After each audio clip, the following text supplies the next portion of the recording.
বাংলাদেশ স্বাধীন করেছিল বঙ্গবন্ধুর এক ডাকে স্বাধীন বাংলাদেশ, কিন্তু আজকে রাজাকাররা ভেঙে দিচ্ছে।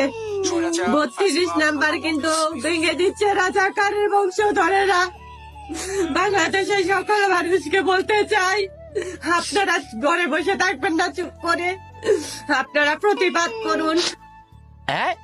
একিডা আমি যে তোমার চিনি, যে আমি হুতুসে তীরে আসে কান্না তাল গেছে তোমার কান্দা দেখি, আমিও তোমার সঙ্গে সঙ্গে অজরে কাঁদতে শুরু করেছি। ও মামা, আমি তোমার চিনি তো। ওই যে তুমি শেখ হাসিনার জন্মদিনে কেক নিয়ে গেলে না, কেক নিয়ে গেলে তোমার বানাইছিল, কেক মুখে মেরে দিয়েছিল, বসতি ছিল না, সেই না তুমি। আমি তীরে আসে কান্দতেছি এর দেখি।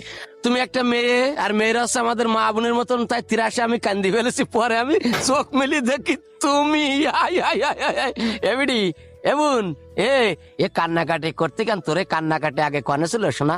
ও শোনা, ওই তোমারে আম্মা জননেত্রী শেখ হাসিনা বিগত 16 বছর হাজার হাজার মায়ের বুক খালি করেছে, হাজার হাজার সন্তানদের এতিম করেছে।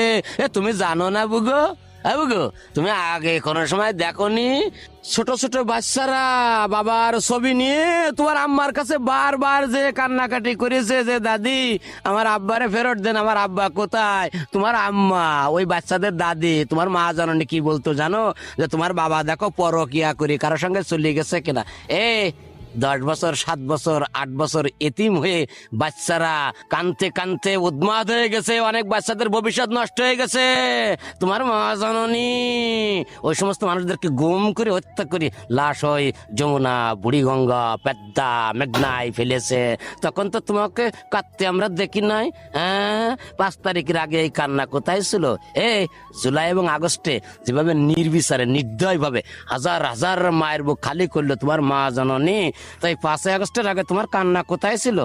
বুগো, 5 তারিখের আগে তুমি কানতে পারো না, 5 তারিখের পরে প্রায় প্রায় দেখে কানতেছো। এত কান্না কোথায় থেকে আসে? এত যদি তোমার দরদ হয় তো তোমার আম্মার কাছে যাও, তোমার আম্মাদের তোমাকে এত ভালোবেসে থাকে তো দেশে নিয়ে আইসো। ফাজলামে করাটা সীমা রয়েছে, বুঝছো? এই সমস্ত পাগলি ছাগলি কোত্থেকে জোগাড়ায় আল্লাহ মাহবুদে জানে। তোর মা জানানি হাজার হাজার খুনের আসামি, ফেব্রুয়ারি আসামি, একবার ওয়ারেন্টের আসামি। বাংলাদেশে আসলে যে ফাঁসি যাবেন তখন কি করবেন? পাগলি কোথাকার। কান্দিস নে, কান্দিস না, এ সমস্ত করি কোনো লাভ হবে না বুগো। ভালো হয়ে যা, ভালোভাবে চল। এ রাষ্ট্রের মানুষের ভিতরে যে ক্ষত সৃষ্টি হয়েছে সেই মানুষগুলোর বেদনায় সমবেদনা প্রকাশ কর, এটাই আমার কথা। সে ভালো থাকবেন। খোদা।